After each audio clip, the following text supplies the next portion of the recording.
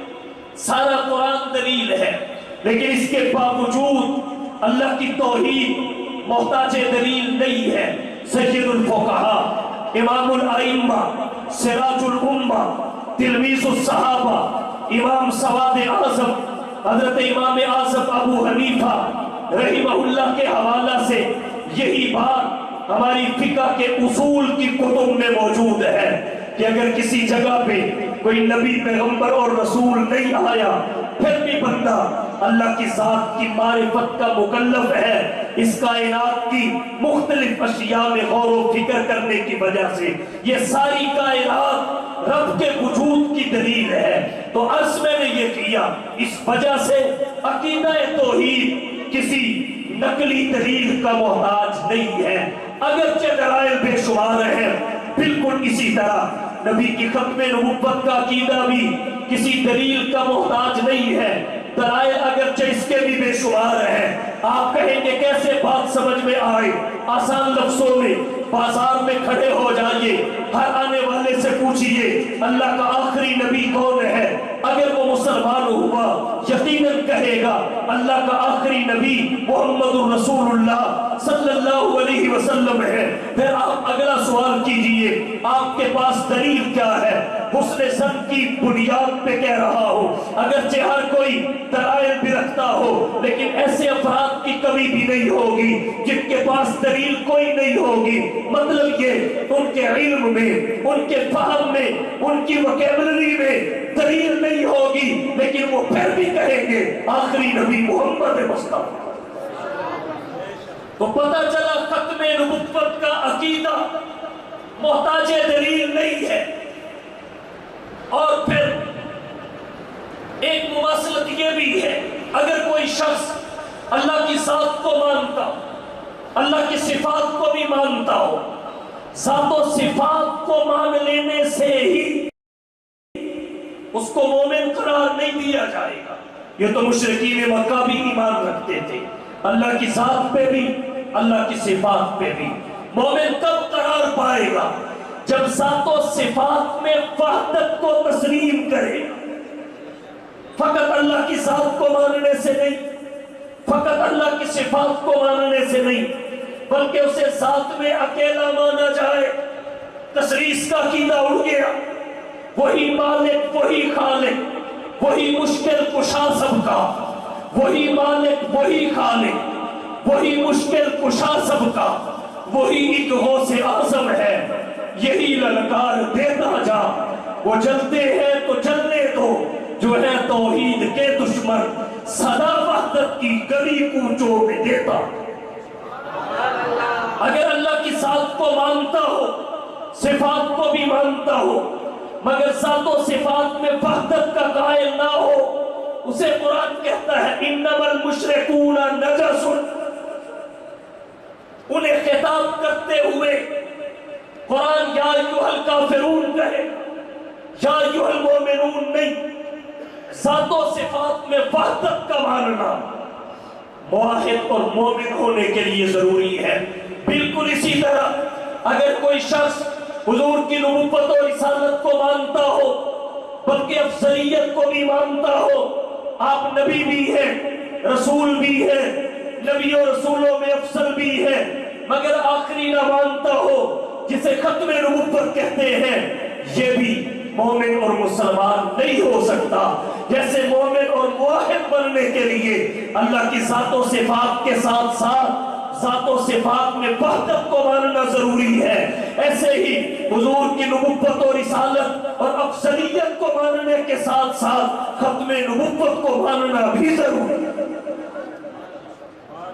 تو ختم نبوت پہ ایمان لانا کیوں ضروری ہے؟ اگر ختم نبوت پہ ایمان نہیں ہے، باقی ہر چیز پہ ہے، ختم نبوت پہ نہیں، تو یہ شخص شخصی طور پہ مومن نہیں کہلا سکتا. اس لیے ضروری ہے.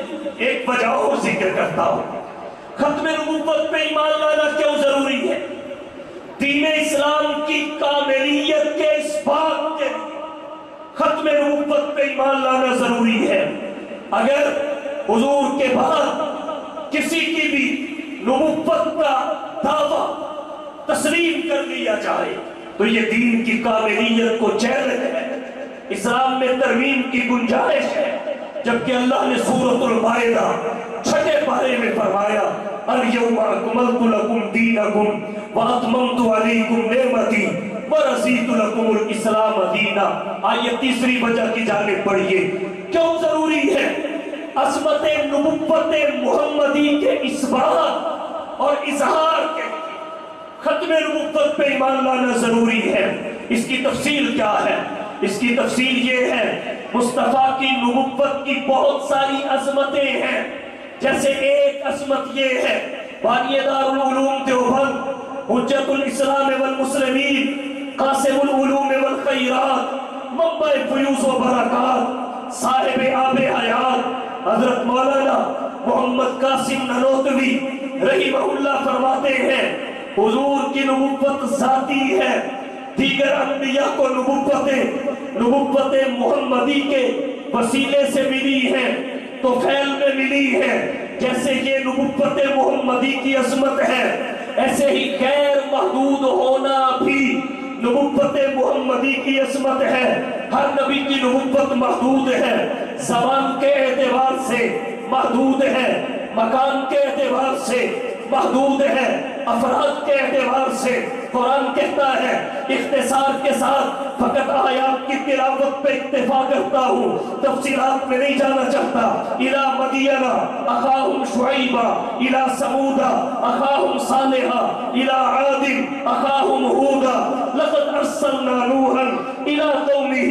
لیکن جب باری آمینہ کے لال محبوب رب ذوالجلال صاحب الحسن والکمال کی آئی تو فرمایا قل حبیب اعلان کر دیجئے یا ایھا الناس، اے لوگو انی رسول اللہ علیکم جمیعا، میں تم سب کی جانب اللہ کا رسول بن کے آیا ہوں۔ اور پھر یہاں لفظ الناس اس بنا پہ ہے کہ آپ کی تعلیمات کا مکلف انسان ہے، جہاں تک آپ کی رسالت و نبوت کی بات ہے فرمایا وما ارسلناک الا رحمۃ للعالمین۔ مطلب اس کا یہ ہے حضور کی ذات گرامی فقط انسانات کی نبی نہیں ہے، بلکہ آپ جہاں انسانات کے نبی، جنات کے نبی، حیوانات کے نبی، نباتات کے نبی، جمادات کے نبی، حشرات کے نبی، زمین کی پستی کے نبی، آسمان کی بلندی کے نبی، زمین و سما کے نبی، کون و مکان کے نبی، بر و بحر کے نبی، شمس و قمر کے نبی، لوح و قلم کے نبی، شجر و حجر کے نبی، خشک و تر کے نبی، شام و سحر کے نبی، سورج کی حرارت کے نبی، چاند کی برودت کے نبی، ستاروں کی کہکشاؤں کے نبی، گلستانوں کے سبزوں کے نبی، سمندروں کی چرانیوں کے نبی، دریاؤں کی روانیوں کے نبی، پہاڑوں اور چٹانوں کی مضبوطیوں کے نبی۔ باقی صرف نبی، آپ نبیوں کے بھی نبی، باقی صرف رسول، آپ رسولوں کے بھی رسول، باقی صرف پیغمبر، آپ پیغمبروں کے بھی پیغمبر۔ باقیوں کی نبوت تو پھیلی، آپ کی نبوت ذاتی، باقیوں کی نبوت محدود، آپ کی نبوت غیر محدود، باقیوں کی فقط نبوت، آپ کے ساتھ ختم نبوت، باقیوں کی امت، آپ کی خیر الامت، باقیوں کے پاس کتاب اللہ، آپ کے پاس کلام اللہ، باقیوں کے پاس فقط شفاعت کا اعزاز، مصطفیٰ کے پاس شفاعت کبریٰ عظمیٰ کا تاج۔ باقیوں کا کلمہ امتوں نے پڑھا، آپ کا کلمہ نبوتوں نے پڑھا۔ باقیوں نے امامت امتوں کی کروائی، نبیوں کے نبی نے امامت آدم تا عیسیٰ نبوتوں کی کروائی۔ باقیوں کا معراج امتحان کی صورت میں، محمد کا معراج انعام کی صورت میں، باقیوں کا معراج فرش زمین پہ، مصطفیٰ کا معراج بھی عرش پر۔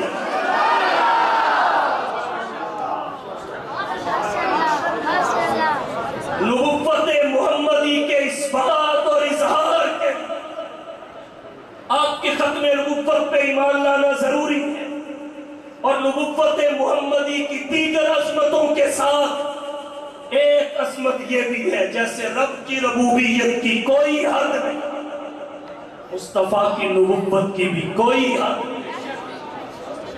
رب کی ربوبیت بھی غیر محدود، مصطفیٰ کی نبوت بھی غیر محدود۔ ہر حد کو اٹھا دینا، ہر قید سے پاک کر دینا، یعنی نبوت کو دوام عطا کر دینا، اسے ہی ختم نبوت۔ دوام نبوت کو ختم نبوت کہا جاتا ہے، تکمیل نبوت کو ختم نبوت کہا جاتا ہے۔ جیسے رب کی ربوبیت کی کوئی حد نہیں، آپ کی نبوت کی بھی کوئی حد نہیں۔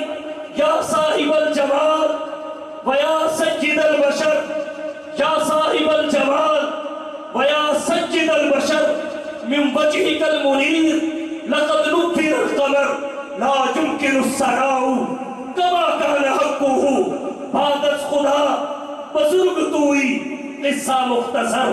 یا صاحب الجمال، اے حسن و جمال کے پیکر، ویا سید البشر، انسانیت کے سردار اور رہبر، من وجهك المنیر، آپ کے نورانی چہرہ سے، آپ کے نورانی چہرہ سے، چہرہ ہے کہ انوار دو عالم کا صحیفہ، چہرہ ہے کہ انوار دو عالم کا صحیفہ، آنکھیں ہے کہ بحرین تقدس کے نگی، بلکہ ہے کہ قوسین شب قدر کھلی ہے، زلفیں ہے کہ واللیل کے بکھرے ہوئے سارے، یہ دانت ہے کہ شیرازے شبنم کے تراشے، جیسے یاقوت کی وادی میں مہکتے ہوئے ہیرے، اور باتیں ہے کہ طوبہ کی چٹکتی ہوئی کلیاں، خطبے ہے کہ ساون کے امڑتے ہوئے درے۔ من وجهك المنیر، آپ کے نورانی چہرہ سے رخ مصطفیٰ ہے وہ آئینہ، رخ مصطفیٰ ہے وہ آئینہ کہ ایسا دوسرا آئینہ نہ کسی کی بس میں خیال میں، نہ دکان آئینہ احساس میں۔ من وجهك المنیر، آپ کے نورانی چہرہ سے، آپ کے نورانی چہرہ سے، لقد نفر القمر، چاند کو نورانیت، تابانیہ، ضوء-افشانیہ، رونق اور اجالا بخشا گیا۔ لا يمكن السراء كما كان حقه، آپ کی تعریف و ثنا کا حق ادا کرنا ممکن ہی نہیں، کسی کے بس میں نہیں، دسترس میں نہیں۔ حضرت حسان نے فرمایا ما ان مدحت محمدا بمقالتی، ما ان مدحت محمدا بمقالتی ولكن مدحت مقالتی بمحمدی۔ کسی نے اس کو یوں تعبیر کیا کہ اگر 40,000 اشعار کا قصیدہ بھی مصطفیٰ کی مدح میں لکھ دیا تو بے بسی کا اعتراف اس طرح کرنا پڑا، تھکی ہے فکر رسا مدح باقی ہے، تھکی ہے فکر رسا مدح باقی ہے، قلم ہے آپ راپا مدح باقی ہے، وقت تمام ہوا مدح باقی ہے، تمام عمر لکھا مدح باقی ہے۔ لا يمكن السراء كما كان حقه، آپ کی تعریف و ثنا کا حق ادا کرنا ممکن ہی نہیں، کسی کے بس میں نہیں، دسترس میں نہیں۔ ایک بات کہہ کے شاعر نے عنوان سمیٹ دیا، بعد از خدا بزرگ توئی، قصہ مختصر۔ رب کے بعد سب سے بلند و برتر آپ کی ذات گرامی ہے، سب سے اعلیٰ و بالا آپ کی ہستی ہے، وہ رب ہے، آپ شاہ عرب ہے، وہ خدا ہے، آپ مصطفیٰ ہیں۔ اس کے لیے قرآن الحمدللہ رب العالمین کہتا ہے، آپ کے لیے قرآن وما ارسلناک الا رحمۃ للعالمین کہتا ہے۔ اس کی ربوبیت، آپ کی نبوت، اس کی الوہیت، آپ کی ختم نبوت، اس کی خدائی، آپ کی مصطفائی، اس کی ربوبیت کے لیے یہ ساری کائنات پر یونٹ اکائی، آپ کی نبوت کے لیے یہ ساری کائنات پر یونٹ اکائی، وہ رب العالمین، آپ رحمت للعالمین، وہ رب العالمین، آپ رحمت للعالمین۔ آپ کے بعد بھلا کس کی ضرورت ہے؟ وہ نبیوں میں رحمت لقب پانے والا، وہ نبیوں میں رحمت لقب پانے والا، امیدیں غریبوں کی بردانے والا، مصیبت میں غریبوں کے کام آنے والا، وہ اپنے پرائے کا غم کھانے والا، فقیروں کا مرجع ضعیفوں کا ماوا، یتیموں کا والی غلاموں کا مولا، خطا کار سے درگزر کرنے والا، بد اندیش کے دل میں گھر کرنے والا۔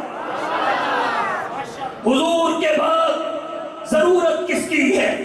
وہ حضور، وہ رحمت، سید نفیس الحسینی رحمہ اللہ نے فرمایا دنیا سیکھ محمد مہدی صلی اللہ علیہ وسلم، دنیا سیکھ محمد مہدی صلی اللہ علیہ وسلم، اس دن دنیا کیسی ہوتی صلی اللہ علیہ وسلم، جتنے بھی آ جائیں اگر محمد مصطفیٰ نہیں تو کچھ بھی نہیں، آپ کی نبوت کو اللہ نے دوام بخشا، اس دن دنیا کیسی ہوتی صلی اللہ علیہ وسلم، مقصود کونین محمد، مطلوب دارین محمد، اس دن دنیا کیسی ہوتی صلی اللہ علیہ وسلم، گر نہ ہوتا عام نہ جایا خلقت کا غم کھانے والا، خلقت میٹھی نیند نہ سوتی صلی اللہ علیہ وسلم، زہرا کا دل غم کا مارا، ہجر نبی نے پارا پارا، گمسم آنسو ہار پروتی صلی اللہ علیہ وسلم، ساجن بن سکھ چین نہ آوے، یاد اس کی دن رات ستاوے، دل تر پہ ہے آنکھیں روتی صلی اللہ علیہ وسلم، کاش میرے محبوب کی دھرتی مجھ پہ نفیس یہ شفقت کرتی، اپنے اندر مجھ کو سموتی صلی اللہ علیہ وسلم۔ جیسے رب کی ربوبیت کی کوئی حد نہیں، مصطفیٰ کی نبوت کی بھی کوئی حد نہیں، تو نبوت محمدی کی عظمت کیا ہے؟ غیر محدود ہونا، نہ زمانے کی پابندی، نہ علاقے کی پابندی، نہ افراد کی پابندی، اور اس عظمت کا اس بات اور اظہار تب ہوتا ہے جب محمد کی ختم نبوت پہ ایمان لایا۔ ختم نبوت پہ ایمان لانا کیوں ضروری ہے؟ ایک وجہ اور ذکر کرتا ہوں، وہ یہ خلفائے راشدین کی مثالی خلافت جس کا اللہ نے آیت استخلاف میں وعدہ کیا، وعد اللہ الذین آمنوا منکم وعملوا الصالحات لَيَسْتَخْلِفَنَّهُمْ فِي الْأَرْضِ، اس کی صحت کے تائید اور توثیق کے خلفائے راشدین کے فیصلوں اور ان کے اجتہادات کو نہ صرف درست بلکہ سنت قرار دینے کے لیے علیکم بسنتی وسنت الخلفاء الراشدین المہدیین، نبی کی ختم نبوت پہ ایمان لانا ضروری ہے۔ ایک وجہ اور ذکر کرتا ہوں، اس امت کی عظمت کے اس بات اور اظہار کے لیے بھی، اس امت کی عظمت کے اس بات اور اظہار کے لیے بھی حضور کی ختم نبوت پہ ایمان لانا ضروری ہے۔ آپ کہیں گے کیسے؟ جیسے آخری ہونا حضور کی عظمت ہے، ایسے ہی آخری ہونا آپ کی امت کی بھی عظمت ہے، آپ پہ اترنے والی وحی کی بھی عظمت ہے۔ آپ نے فرمایا انا آخر الانبیاء وانتم آخر الامم، میں انبیاء میں آخری ہوں، تم امتوں میں آخری ہو، تو آخری ہونا اس کی عظمت ہے، اور یہ عظمت اس وجہ سے ہے کہ یہ امت آخری ہے، اس لیے اسے تو پتا ہے پہلی امتیں کیا کیا گناہ کر کے گئی ہیں، لیکن انہیں نہیں پتا یہ امت ٹرانسجینڈر ایکٹ بھی پاس کر رہی ہے۔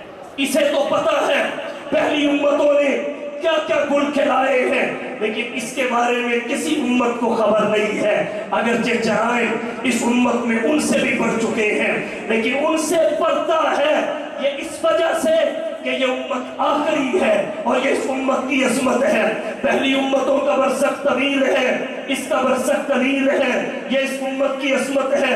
پہلی امتوں کو دعوت و تبلیغ کا فریضہ نہیں سونپا گیا، کلما ہلک نبی خلفہ نبی، بخاری کی روایت ہے ایک نبی دنیا سے جاتا اس کی جگہ دوسرا نبی آ جاتا، لیکن اس امت کو دعوت و تبلیغ کا فریضہ سونپا گیا۔ کنتم خیر امت اخرجت للناس تأمرون بالمعروف وتنہون عن المنکر وتؤمنون باللہ۔ اس امت کے علماء کو انبیاء کا نائب اور وارث قرار دیا گیا، العلماء ورثۃ الانبیاء۔ یہ سارے کا سارا اس وجہ سے ہے کہ یہ امت آخری ہے اور آخری ہونا عصمت ہے، اس کی وجہ سے یہ تمام نعمتیں اس امت کی فضیلت کے زمرے میں آتی ہیں۔ اگر ختم نبوت کا انکار کر دیا جائے، اس پہ ایمان نہ لایا جائے، اس امت کی یہ ساری فضیلتیں ختم ہو جاتی، ساری فضیلتیں ختم ہو جاتی ہیں۔ اس لیے امت محمدی کی عظمت کے اس بات اور اظہار کے لیے ختم نبوت پہ ایمان لانا ضروری ہے۔ اب آئیے اگلے پہلو، ایمان لانے کے بعد اس کا تحفظ کرو۔ ایمان لانے کے بعد ختم نبوت کا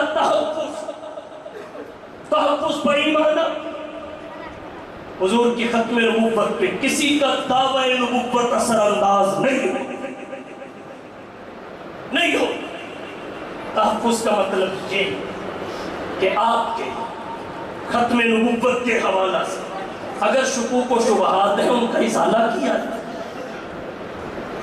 آپ کی نبوت کی آئینی حیثیت بتائی جائے، حقیقی پوزیشن واضح کی، آپ کی ختم نبوت کے جو منکرین ہیں ان کا معاشی بائیکاٹ کیا جائے، آپ کی ختم نبوت کے جو منکرین ہیں اپنے مسلمانوں کو ان کی قربت سے بچایا جائے، ختم نبوت کے جو منکرین ہیں ان سے دوری اختیار کی جائے، لیکن امر بالمعروف اور نہی عن المنکر کو ترک پھر بھی نہ کیا جائے، دعوت کا میدان خالی پھر بھی نہ چھوڑا جائے۔ تو ختم نبوت کا تحفظ کیوں ضروری ہے؟ اس کی بھی 2-3 وجہ آپ کی توجہ کی نظر کرتا ہوں۔ ایک وجہ تو یہ ہے اسلام کی عالمگیریت، مقبولیت اور آفاقی حیثیت کو برقرار اس کے اظہار کے جناب نبی کریم صلی اللہ علیہ وسلم کی ختم نبوت کا تحفظ ضروری ہے۔ جب بھی دعوی نبوت کیا گیا مسیلمہ کذاب سے لے کر مرزا غلام احمد قادیانی، وہ اسلام کی عالمگیریت، مقبولیت اور آفاقی حیثیت کو نقصان پہنچانے کے لیے کیا، اس لیے ختم نبوت کا تحفظ ضروری ہے۔ دوسری وجہ کیا ہے؟ دوسری وجہ یہ ہے وحدت امت، حضور کی ختم نبوت کا تحفظ ضروری ہے۔ ختم نبوت کا عقیدہ اسلامی تاریخ کے کسی بھی دور میں مشکوک اور مشتبہ نہیں، امت کبھی بھی اس کے بارے میں 2 راہوں پہ نہیں چلی، بلکہ اس عقیدے نے امت کو ہمیشہ متحد رکھا۔ جیسے دین کی بقا کتاب و سنت سے ہے، امت کی وحدت کی بقا ختم نبوت سے۔ رنگ مختلف ہیں، علاقے مختلف ہیں، نسلیں مختلف ہیں، حسب نسب مختلف ہیں، لیکن عقائد و اعمال میں ایک جیسے ہیں۔ یہ ختم نبوت کی برکت سے وحدت امت کے لیے ختم نبوت کا تحفظ ضروری ہے۔ تیسری وجہ کیا ہے؟ قرآن کا تحفظ بھی ضروری ہے، نبی کی حدیث کا تحفظ بھی ضروری ہے، نبی کی سیرت کا تحفظ بھی ضروری ہے۔ اسے ہر کوئی تسلیم کرتا ہے، لیکن ان تینوں کا تحفظ ختم نبوت کے تحفظ سے بندھا ہوا ہے۔ ان تینوں کا تحفظ ختم نبوت کے تحفظ کے ساتھ مربوط ہے۔ آپ کہیں گے کیسے؟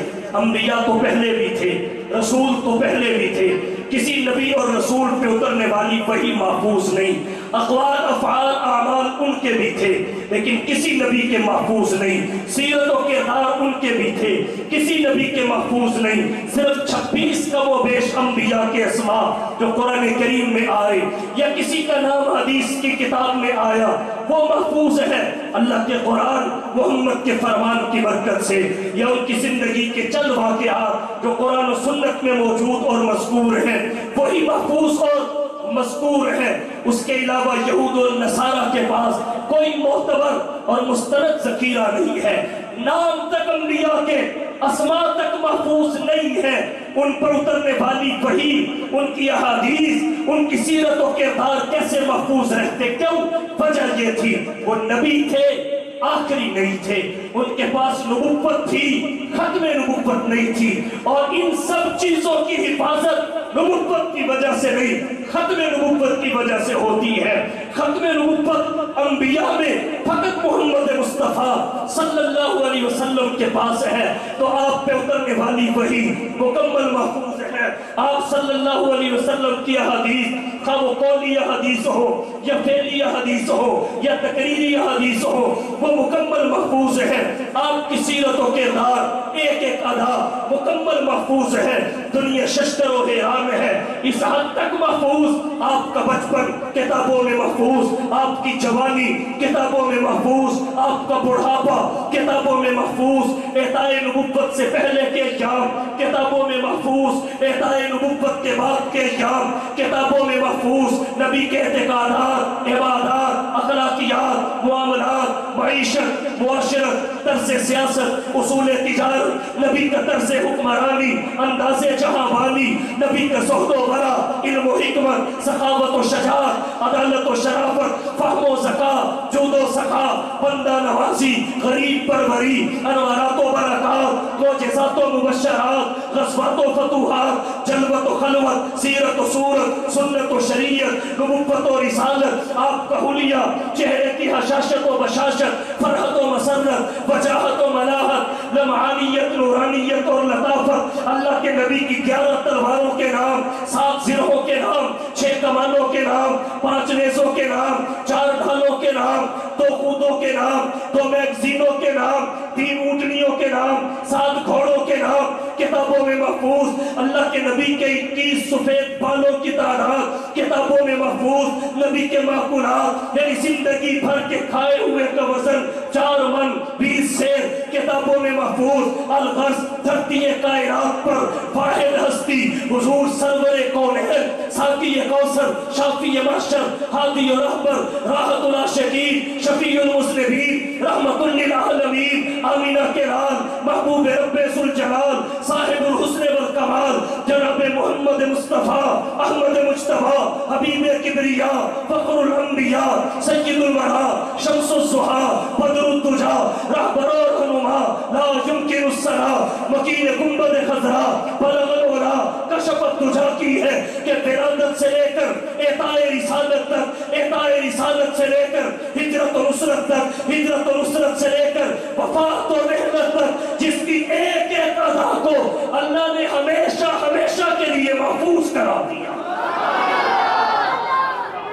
یہ نبوت کی وجہ سے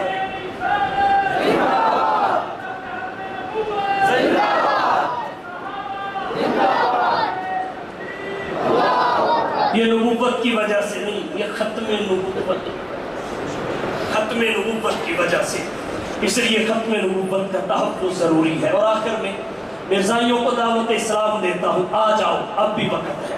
حضور کی ذات گرامی لاسٹ آپشن ہے ہدایت کا، لاسٹ آپشن ہے جنت کا، کامیابی کا، اس کے بعد کوئی آپشن نہیں ہے۔ آج بھی وقت ہے، سوچو تو صحیح، تم نے کتنے گھاٹے کا سودا کیا، کسے چھوڑ کے کس کو پکڑا، کسے چھوڑ کے کس کو پکڑا ہے؟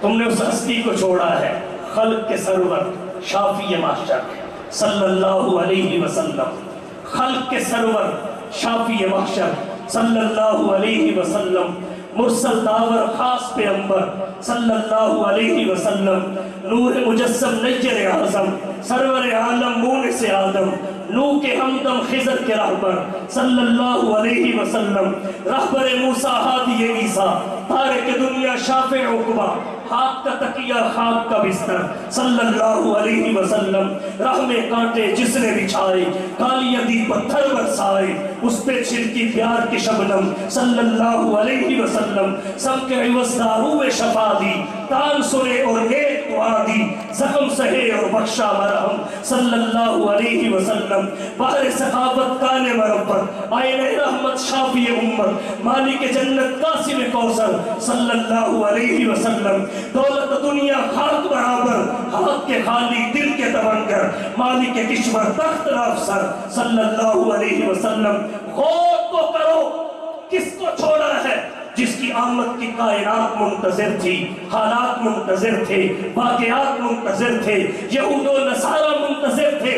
جگنات آزاد کہتا ہے یہ یہ تحقیق و تجسس کا جہاں تھا آج ویرانہ، یہ تحقیق و تجسس کا جہاں تھا آج ویرانہ، افلاطون کی خرد سقراط کی دانش تھی افسانہ، غرض دنیا میں چاروں سمت اندھیرا ہی اندھیرا تھا، نشان نور گم تھا اور ظلمت کا بسیرا تھا کہ دنیا کے افق پر دفعتاً سیلاب نور آیا، جہان کفر و باطل میں وہ صداقت کا ظہور آیا، حقیقت کی خبر دینے بشیر آیا نذیر آیا، شہنشاہی نے جس کے قدم چومے وہ فقیر آیا، مبارک ہو زمانے کو کہ ختم المرسلین آیا، صحاب رحم بن کر وہ رحمت للعالمین آیا۔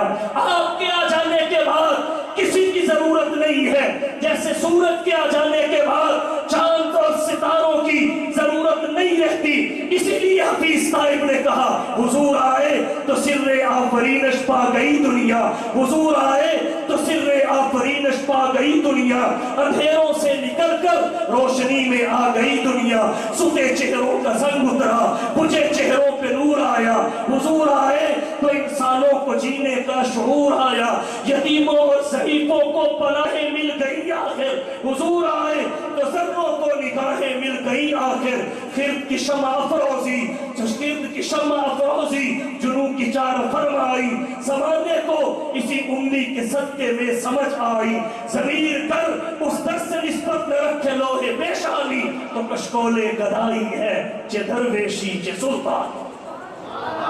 آ جاؤ آج وقت ہے نبی کے دامن رحمت سے وابستہ ہو جاؤ، وہ نبی جس کی شان یہ ہے۔ اقبال سہیل نے کہا کتاب فطرت کے سر برگ پر جو نام احمد رقم نہ ہوتا، کتاب فطرت کے سر برگ پر جو نام احمد رقم نہ ہوتا، یہ نقش ہستی ابھر نہ سکتا، وجود لوح و قلم نہ ہوتا، تیرے غلاموں میں بھی نمایاں جو تیرا عکس کرم نہ ہوتا، تو بارگاہ ازل میں تیرا خطاب خیر الامم نہ ہوتا، نہ روح حق سے نقاب اٹھتا، نہ ظلمتوں کا حجاب اٹھتا، فروغ بخش نگاہ عرفاں اگر وہ چراغ حرم نہ ہوتا۔ وآخر دعوانا ان الحمدللہ۔